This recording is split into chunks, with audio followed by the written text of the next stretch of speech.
This is my parents, May and Leo Reel, in 1941 in Paris, Illinois. The tail that wagged the dog is music in my life. This is my Rogers 220 organ. The Rogers 205 pipe augmented electronic organ. And the Rogers 890 pipe augmented electronic organ.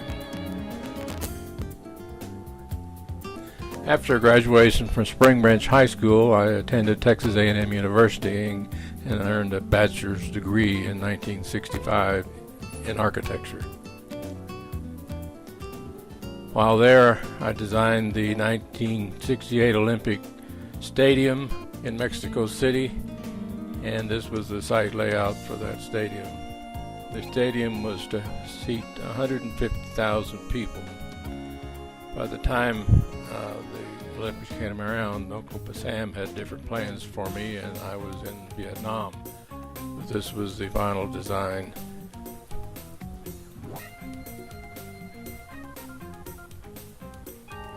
This was the review board when they were making the judging to determine the winner.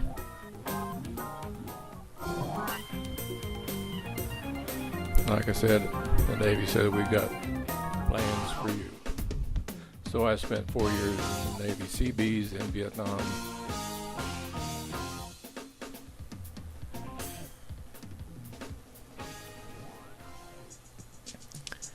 This was the morning that we left Point Mugu in California and flew to Da Nang Air Base.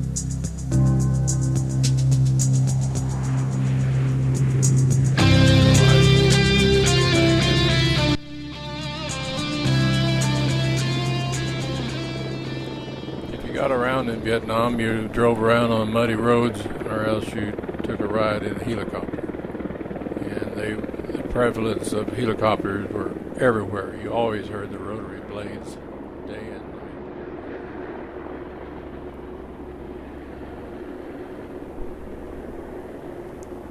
night. The dirt there was like face powder, and when it got wet, it turned to soup. Yep, that's me. Out to kill.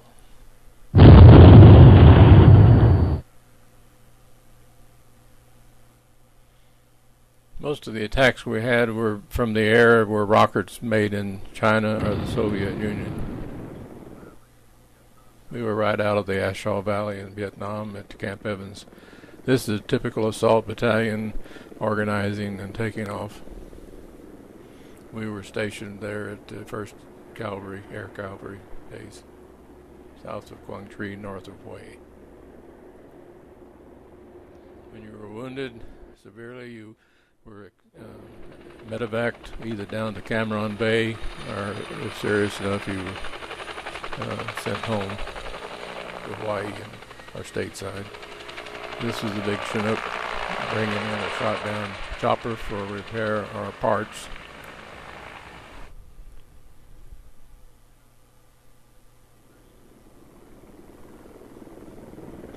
All around our base, we had these security outposts, heavily fortified with sandbags. Under the Vietnamization of the war, the Vietnamese filled our fat sandbags, and then they would attack us at night. If you needed a bath, you went down to the river, or you got your bucket of water and took a bath. One day I rode out to the dump with the garbage truck. Before you even get in the gate, the Vietnamese have climbed onto the truck and are just covered with Vietnamese. You can't get them off, so you just dump the Vietnamese and the garbage. It's one of the captured tanks, among other heavy artillery and things that were captured. That's me in the engineering office. I was fortunate to be where I designed the new base for the MCB-4. You can see the old-fashioned wagon train rounding of the wagons. This gives you better chances of survival in a mortar attack, more room between your base buildings. Vietnamese farmed right up to the wire of the base during the daytime, and then Oftentimes they're killed at night trying to come across the border, come across the wire. Here in this film, the transition from war zone to civilization is easy. But believe me, for the Vietnam combat veteran, is like jumping from hot fire into dry ice. The world does not fit for a long time. Some men handle it better than others. The wounds of the mind and soul, they last a lifetime. When I got back to Houston, I went to work for the firm I was with before I was drafted, Cutter, Tharp and Cow. And we were working on the Tenneco projects, the Hyatt Regency Hotel, the 1100 Milam building, and the Tenneco Tower. Downtown, when you've got worries, all the noise and the hurry seems to help. I was instrumental in the design of the Hyatt Regency.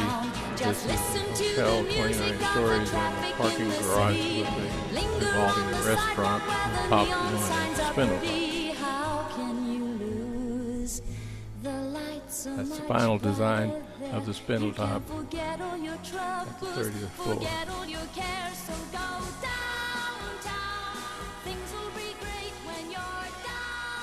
There was a connecting a bridge above the traffic to the hotel back to the 1100 Milam building.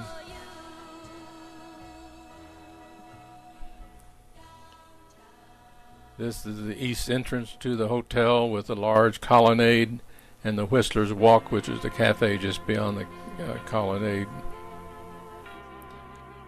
On New Year's they have a big party and they drop balloons by the thousands down on the spectators. They still do that. I wish I were there this year for the New Year's party. This is the glass front elevators going from the main lobby up to Spindletop and the different floors in the hotel. On the left you see the Spindletop Hotel, and then the 1100 Milam building with the square top. The Tenneco Tower was never built, it was sold. I also worked on the M.D. Anderson University of Texas Department of Public Health. That was in the medical center. The Lily A. Johnson facility, which was a clinic and chapel. This was the stained glass in the window.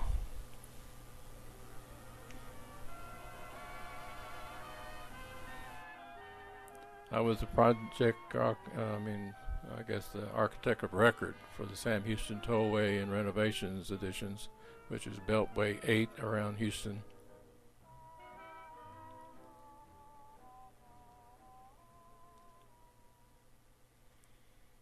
My long suit as an architect for 42 years was public schools in Texas. This is one of my nice facilities that I think. It's a 105-foot span of concrete at the Bowling High School gym, and that's a long span in concrete. It was a single T, roof T's and wall T's.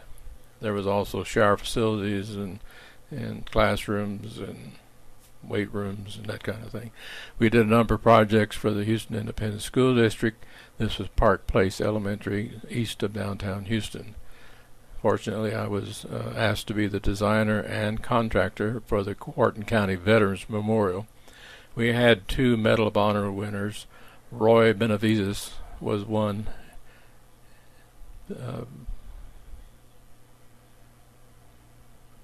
That's me at the office in Houston. I was a project architect on the Texas Children's Hospital, a $468 million project. The south lot is on the right and the west tower was on the left. And Governor Rick Perry gave me a commission as Admiral in the Texas Navy.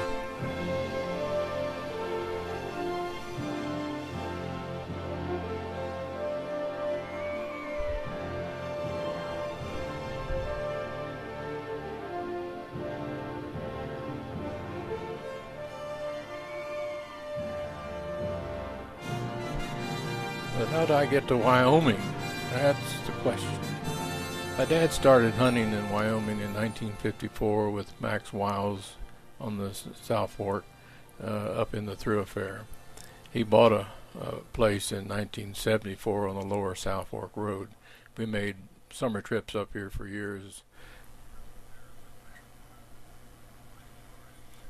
My dad passed away in '86, but I realized I had found my pot of gold and made the final move to Wyoming.